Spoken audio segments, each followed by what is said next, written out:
Welcome back to another episode of the Coaster101 podcast. I'm Andrew Stillwell in North Carolina, and I'm joined by Shane Joseph checking in from his dorm room at Quinnipiac University. Shane, how's it going? It is going pretty well. I'm happy to be here. Finally got out to a park, so I'm excited to talk about that this week.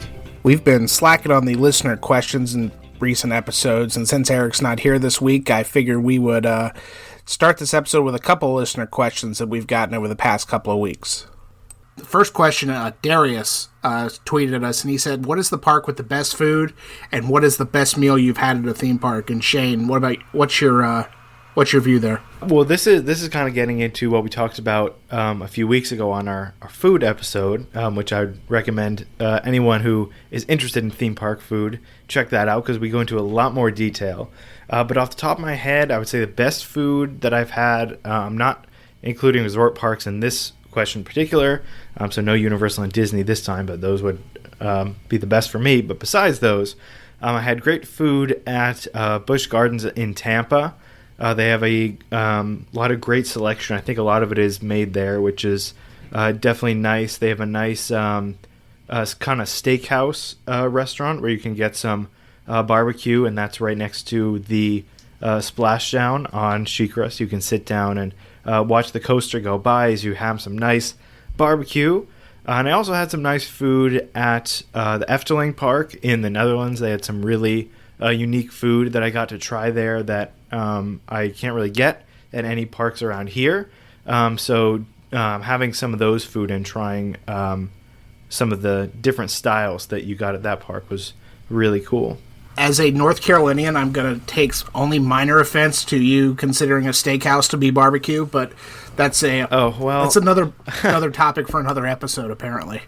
I can't remember if it's a barbecue restaurant or a steakhouse restaurant, but I think it's both. Okay. So, what about the best meal you've ever had at a theme park? So the best meal is I had to go with Disney on this one. The best meal I had was at the Satuli Canteen, which is in Animal Kingdom at Pandora, the world of Avatar. They have really cool food. They make it seem kind of very exotic, the way that they prepare it.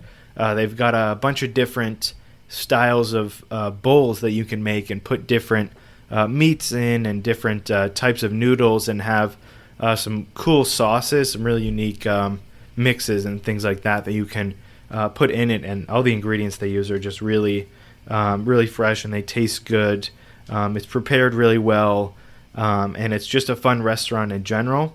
So I'd say one of the bowls from Satuli Canteen is my favorite meal that I've had at a park. Gotcha. Yeah, the best meal I've had was it was a one-time limited offer at Carowinds, which was New Year's Eve 2018 going into 2019. They had their Winterfest New Year's Eve party, and the park actually has its own food truck that they sometimes bring out in the park to do special menu items.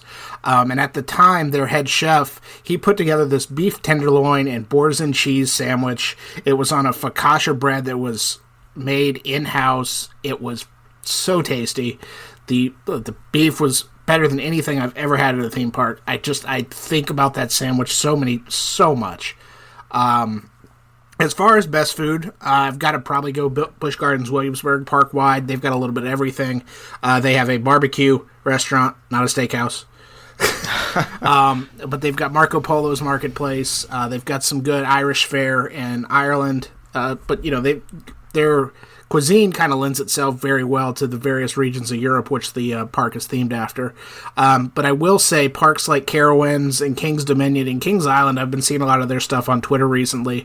They've been having this chef's table feature through weekends this fall, and it's like fine dining in a theme park. So I've got to get a special shout out to the Cedar Fair parks and their executive chefs. Surprise, surprise, me saying nice things about Cedar Fair. But, yeah, they're... I also think it's worth mentioning, speaking of Cedar Fair, I think you've been to this as well. The food at the Grand Carnival event was really cool, too. I'm just remembering that now.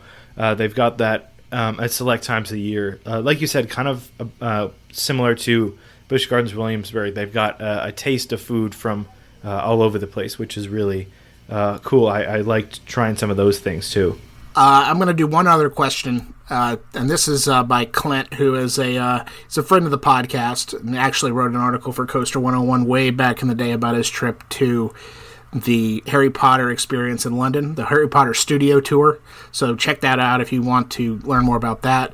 But Clint wants to know if you could tell a person to ride one roller coaster to get them hooked. Not necessarily your favorite coaster, but a coaster that would, have that experience where they would want more coasters. What coaster would you have them ride? Well, this was a fairly easy one for me because not only is it one of my favorite coasters, but I also think that it's a great coaster for anyone to try, whether you're an enthusiast or not, and that is Cheetah Hunt at Busch Gardens Tampa. It's a great, they classify it as a family coaster. I guess I would agree with that. It's a little more on the intense side, which I think is good, but not too intense, so I think it's manageable for everybody. We've got a couple launches in there, and they're not anything crazy. They're not like 80 miles an hour. They're definitely doable launches if it's your first launch coaster or your first coaster with an inversion. It's also good for that because it has one fairly mild inversion on it, which is cool. It's very smooth. It's not too tall. It's got a good mix of elements on there. It's very, I think, re-rideable also. But overall, I think it just kind of checks all the boxes for me for what a coaster should be, and especially for someone who isn't a big coaster person. It's not the level of intensity that some of the other coasters at that park are, or in general. So I think that would be a great one for somebody who wanted to learn more about coasters or kind of test their limits. I think Cheetah Hunt would be a great place to start. What about you? I got to go with the coaster that actually gave me the coaster bug way back in like 1999 or 2000 or whatever it was. It was the Incredible Hulk coaster at Islands of Adventure, Universal Orlando. It like you said with Cheetah Hunt, it's got a little bit of everything. It's got some inversions. It's got a launch in the tube that you don't necessarily know is coming for the first time you've ridden on it. But it is a good coaster to kind of cut your teeth on. It's not the fastest. It's not the tallest. It's none of those Ests, especially anymore. But for being 20 plus years old at this time, and I know they redid it a couple years ago, but it is a great first big coaster experience. And after I rode that, I got off of it and it was definitely wanting more. So that I got to go with Incredible Hulk there. Yeah, that's a great choice, too. But going from Central Florida, we're actually going to go up to Shane's neck of the woods this week.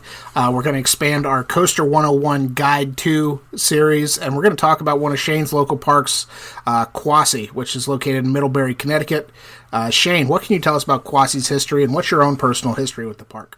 So yeah, to start off with the park history, it's a fairly old park, over 100 years old.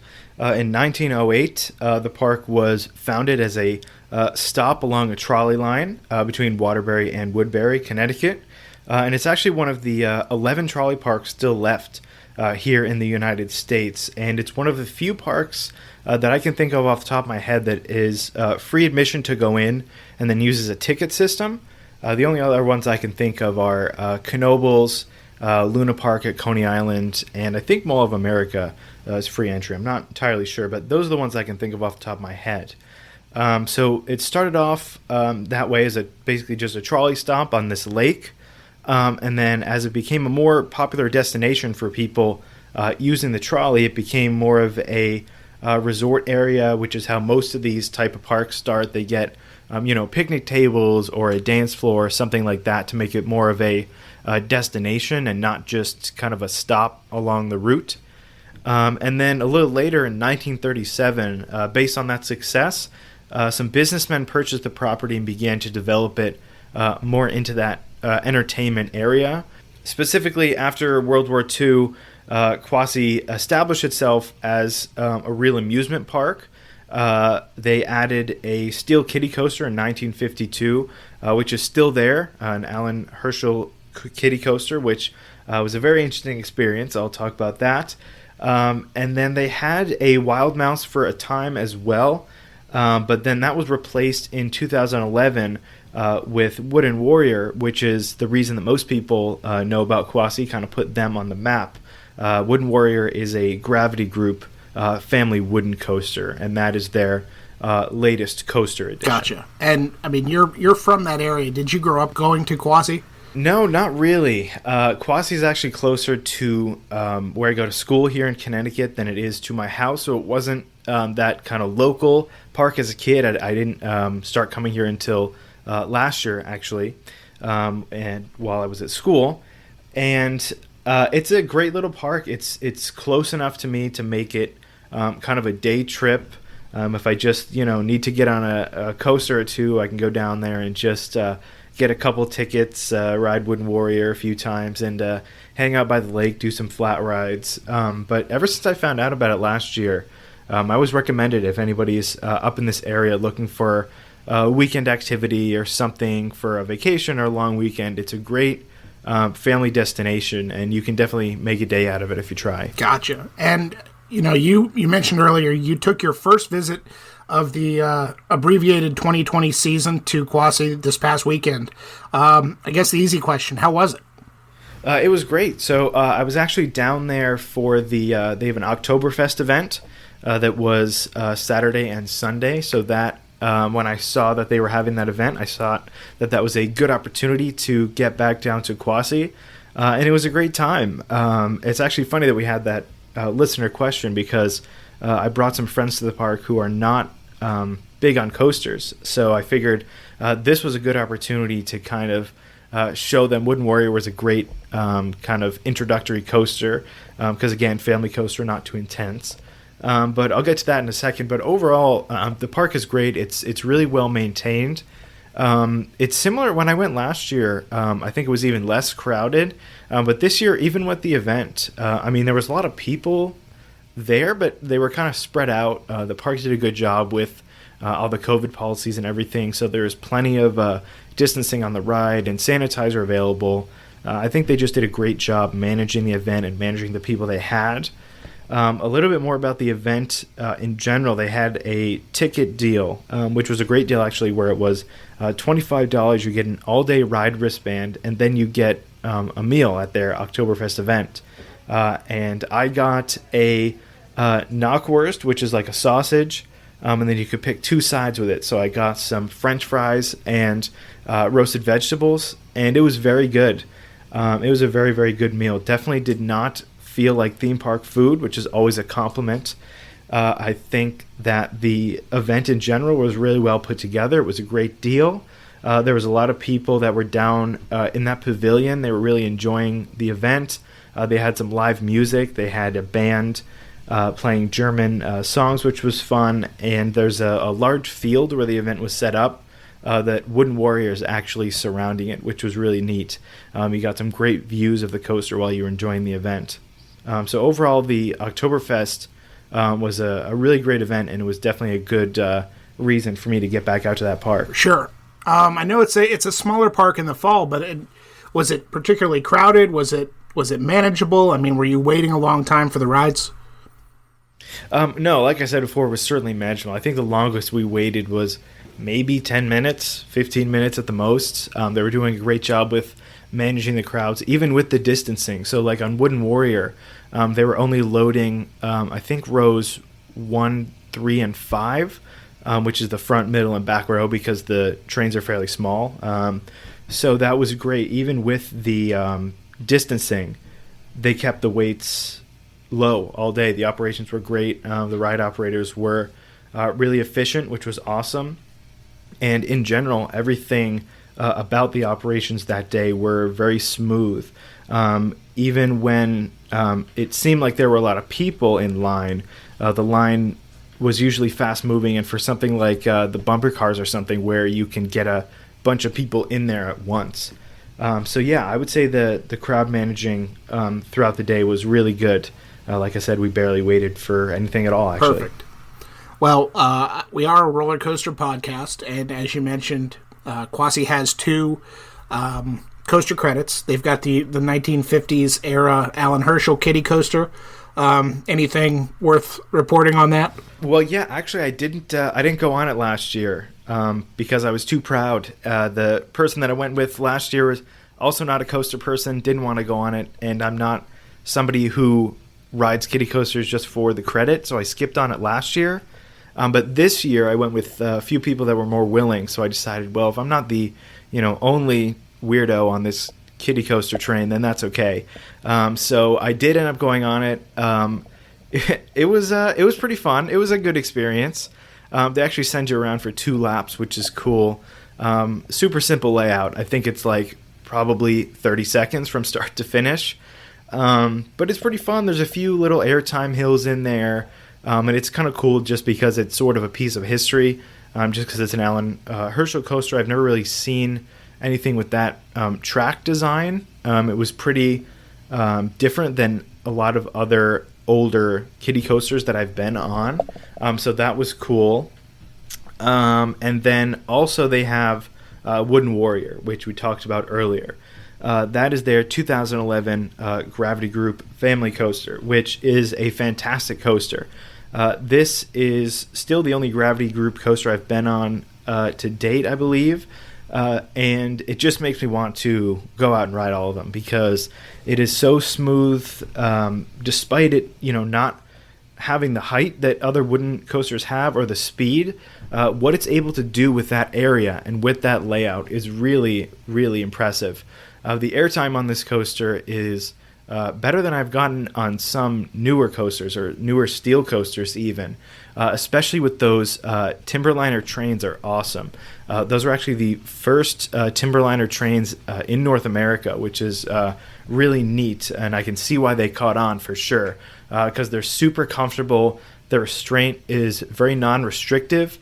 Even if you're in there pretty tight, like if you get as close as you can to stapled, you still have enough room and it's still comfortable because it's just that curved bar that goes around your waist, essentially. So it's super comfortable the whole way. I got some rides in the front and some rides in the back. I'm still kind of conflicted on which one I liked better because I think that no matter which row I sat in, the ride got better throughout the day. So I would say if you're going to Quassy, definitely give it a try at different times in your visit because it definitely did change. It sped up as the day went on, which was really cool. I got some really great airtime towards the end of the day in that back seat. But yeah, this is especially, if you're coming to New England, definitely don't miss out on this coaster because while it may not have the stats that other coasters in the area have, it definitely packs a punch and certainly lands in my top 10 wood coaster list, maybe even top 5. I haven't updated in a while. But I would say that this is definitely the standout ride at the park. It's probably why a lot of people know the park. I think it kind of put Quassy on the map back in 2011 when it was built. And overall, it's just really impressive what they did with this ride and with this area.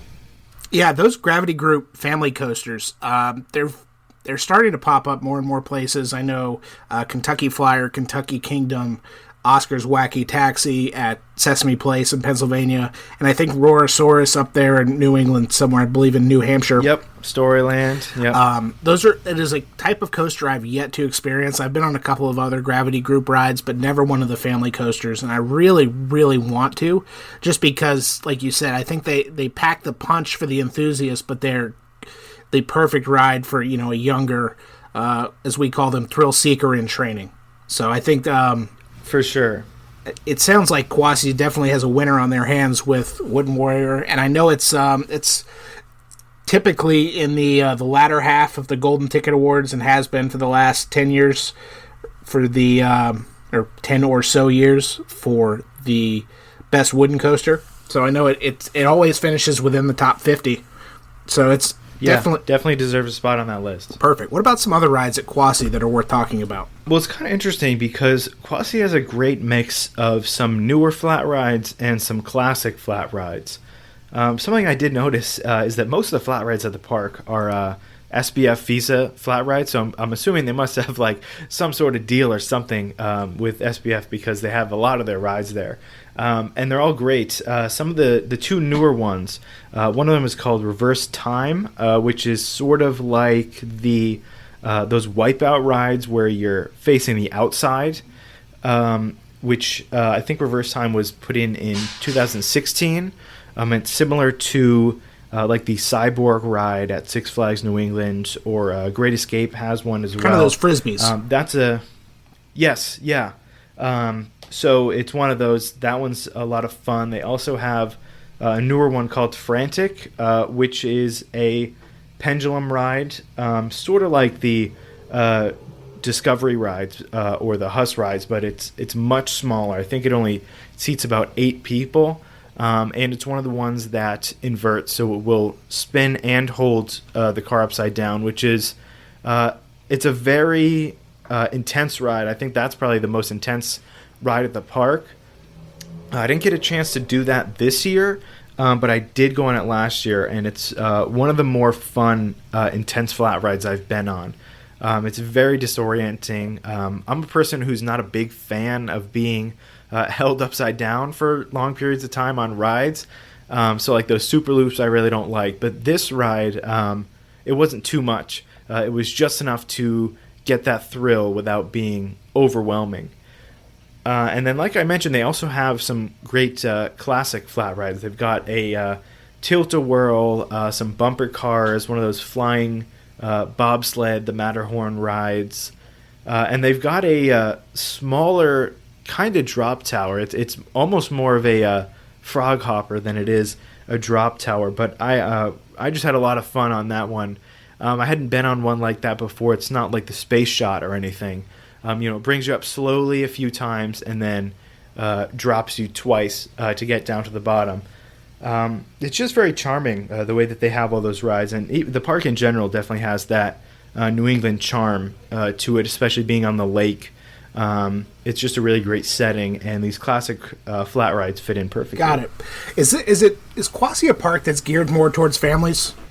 For sure it is, yeah. What are some other hidden gems at the park?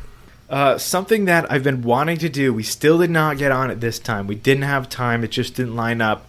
But they have paddle boats that go around their lake.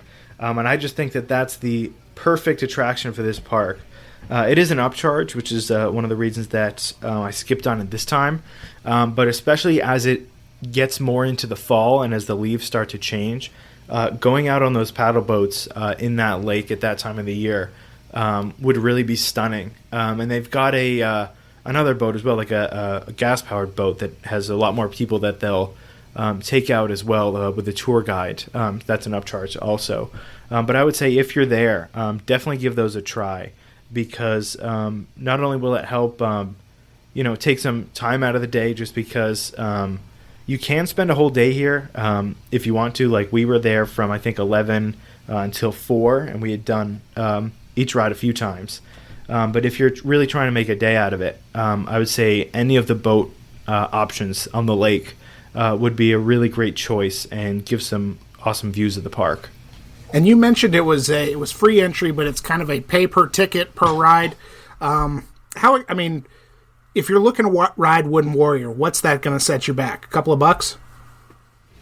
Yeah, a few dollars. I would say if you're coming to this park just for Wooden Warrior or just for the 2 coaster credits, I would say just go for the tickets.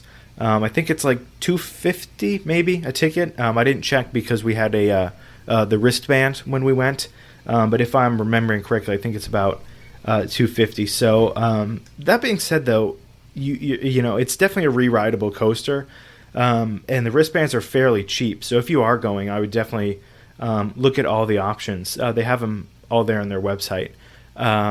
So I would say don't skip out on a lot of the things at this park. Really take a look at what they have and take a look at what is best suited for you in your day.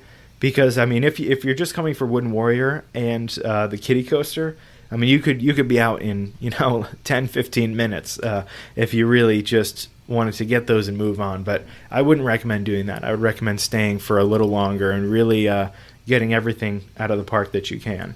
Do you have any other bits of advice for a trip to Quassy? I would say, like I said earlier, try out Wooden Warrior different times of the day. The arcade that they have at the park is really fun. We spent a good amount of time in there. It's a fun arcade. They've got a lot of classic token games in there, skee ball and all that. So I definitely say the arcade is a great way to spend some time.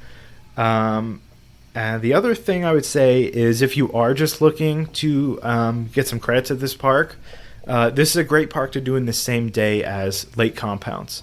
It's a very doable drive. Like I said, you can, even if you spend like an hour at Quassy, you can have the rest of your day at Lake Compounce, which should be more than enough to get those 2 parks done. So if you're planning a New England trip, you're maybe doing Six Flags New England or any of those other parks, I would say pairing up Quassy and Lake Compounce in one day would be a great choice because Quassy is definitely a park that if you're up in this area, I definitely wouldn't miss out on. How far is the drive between the two? I believe it's about 45 minutes. Oh, that's not bad at all. Yeah, no, it's not bad. Okay. Anything else you want to talk about with Quassy? No, nothing I can think of about the park. I do want to thank Ron, who's their PR guy. He was a really great contact, really helpful. Gave me some awesome resources for the article, which will be up when this podcast come out. I wrote an article about Quassy and about my experience at Oktoberfest. Ron was super helpful with that, gave me some awesome resources, and was a great contact in general. So I definitely want to say thanks to him as well. And Ron, I believe, is a fan of ours. He entered our photo contest. So yes, he did, with a picture of Wooden Warrior, which is an awesome picture as well. So thanks to him for doing that also. Absolutely. Well, Ron, if you're listening, thank you very much. I think that is going to do it for this week's episode of the Coaster101 podcast. It's a little bit of a shorter episode, but Quassy's a smaller park. That's just kind of the way it lands sometimes. But like Shane said, be sure to check out his review of the Quassy Oktoberfest at Coaster101.com. And as always, make sure you're following us on social media. We're at Coaster101 anywhere you consume your social channels, Facebook, Twitter, Instagram. Shane still hasn't posted a TikTok video, but we're on TikTok. We'll see. If you've got any feedback, comments, questions, concerns, want to ask us questions about anything in our lives, about roller coasters, about Halloween, anything, email podcast@coaster101.com. If you're listening to this podcast and there is a option to rate, review, subscribe, share, force your family to listen, force your friends to listen, be sure to do that. It really helps us out. It helps new people find the show. And as always, thanks to Justin Mabry of JM Music Design for our theme music. That'll do it for this week. We will talk to y'all soon.